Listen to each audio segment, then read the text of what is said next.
ముడి చమురు భయాలు వెంటాడుతూనే ఉన్నాయి. ఇప్పుడు బ్యారెల్ చమురు ధర $111కు పెరిగే అవకాశాలు కనిపిస్తూ ఉన్నాయి. ఇది $150 కూడా వెళ్తుంది మరికొంత కాలంలో అని చెప్తున్నారు. ఇవన్నీ కూడా వెన్నులో వణుకు పుట్టించే విషయాలే.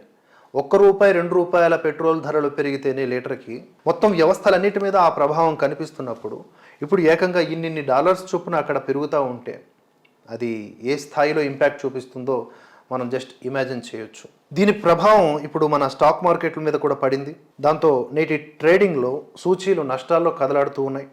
సెన్సెక్స్ ఒక దశలో 1000 పాయింట్లకు పైగా పడిపోయింది. ఇవాళ ఉదయం 9:29 సమయంలో సెన్సెక్స్ 825 పాయింట్లు క్షీణించి 74,387 పాయింట్ల వద్ద ట్రేడ్ అయింది.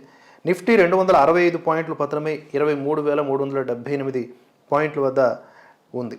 నిఫ్టీ సూచీలో ఇన్ఫోసిస్, టెక్ మహీంద్రా, విప్రో, భారతీ ఎయిర్టెల్, టీసీఎస్ షేర్లు లాభాల్లో ఉండగా Power Grid Corporation, Tata Steel, Maruti Suzuki, Shriram Finance లేకపోతే ఐషార్ మోటార్ స్టాక్స్ ఇవన్నీ కూడా నష్టాల్లో ఉన్నాయి. అమెరికా డాలర్తో పోలిస్తే మన రూపాయి రికార్డు స్థాయిలో బలహీనపడడం కనిపిస్తూ ఉంది. ఇది ₹100 ఒక డాలర్కు వెళ్లే అవకాశాలు కూడా ఉన్నాయి.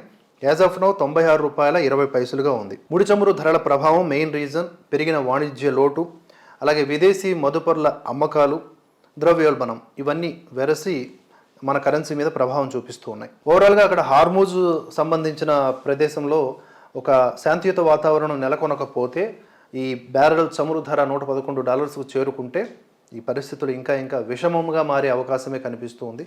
చూడాలి ఏం జరుగుతుందో.